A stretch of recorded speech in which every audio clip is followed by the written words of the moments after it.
everybody, welcome to Ocala Garage. My name is Thomas, and it's been a couple months since I've gotten to come out in the garage. Try to keep it real with you guys.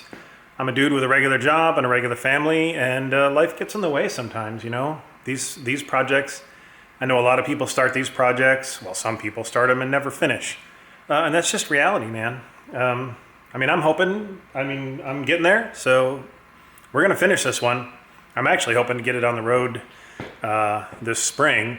I've fallen behind on my modified goal. I was going to try to get it roadworthy by like a month ago, but life got in the way, so that's all right. So here we are picking back up where we left off. So this is part 38. Oh, before I get too far, definitely go check out Walton Racing.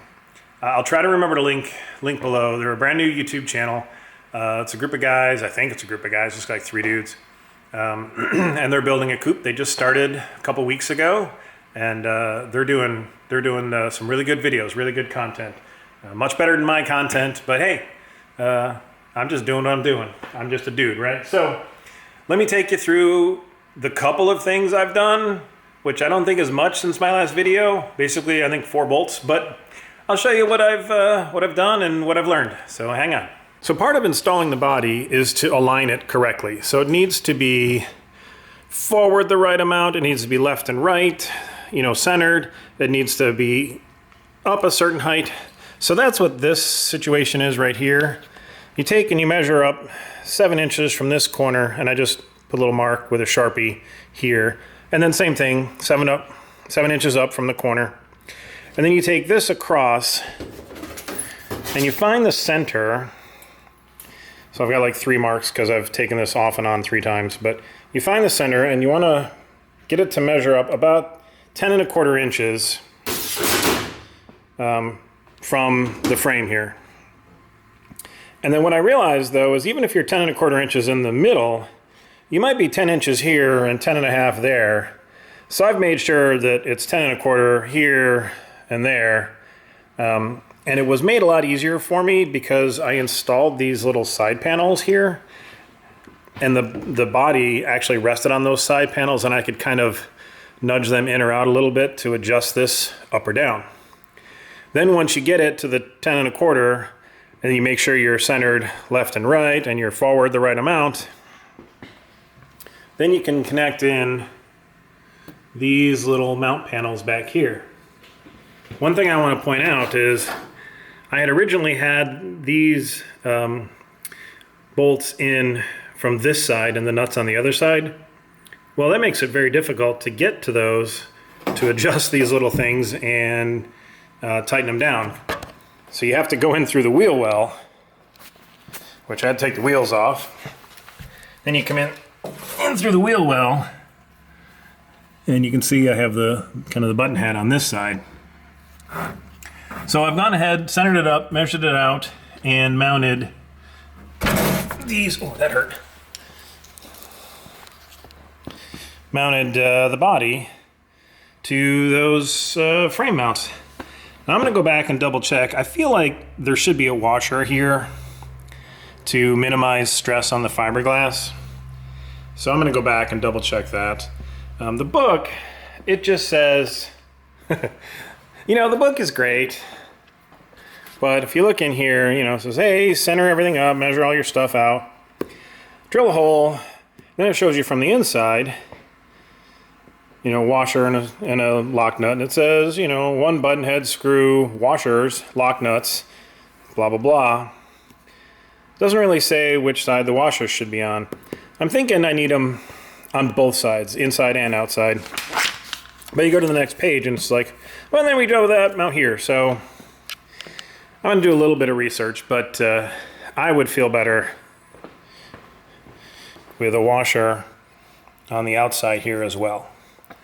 But I've just got these in here for now.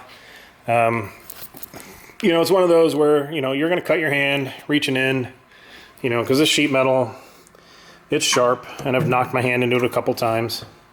So if you chose to not put this in, like the manual has, then you won't knock your hand into it, and you'll have more room to reach around and tighten these in.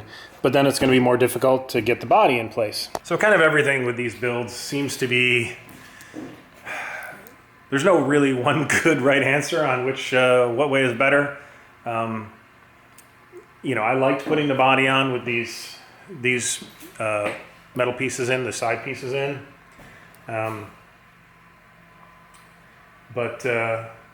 know, because I think it's just going to be a ton easier than trying to get them in after the body is on, because you got to come in through the wheel well, and I don't know. I feel like it's easier and better to have those in before you put the body on, but that's just me. Anyway, I'm going to double check. So once you've got everything drilled and mounted, then you can readjust, you know, these here. Let me get in. Then you can readjust. This has up, down, in and out, you know, movement. So I can fine tune the placement of the body if I need to nudge it up some or down. So that's why I've still got the level in place, is just to double check the body. So I guess next I'm going to do is go ahead and secure the body like it shows in the manual here, and finish the cutouts underneath. Basically I need to do the cutouts for the exhaust mounts, and then once I get the exhaust mount cutouts and the exhaust in place, I'm probably going to drop the car down, roll it out of the garage, and start to sand down all of these, you know, sharp, pointy, dangerous little edges, and get the body cleaned up, and just get it good enough, because I'm going to not paint this car for at least a year or two, and I'll probably have somebody else paint it because I want it to look good. But I might do a something on my own just to get it a, you know, one color or whatever. But anyway, that's kind of the plan, is to get that body, you know, cleaned up, knocked down. I'll probably get the windshield wiper motor mounted and stuff here pretty soon. I wonder if that would have been easier with the body off. We'll find out. But that's where I'm at. So I'm just going to tinker around a little bit more here in the garage. But I thought I'd give you guys an update. So if I didn't say it earlier, welcome to part 38. It is March, I don't know, 2nd or 3rd. So it's been 2 months, maybe, since my last video. 2.5 months. Yeah, life just throws you curveballs. Anyway, be good, guys. Be well, be happy, be safe. And enjoy your build. And thanks for watching. We'll see you next time.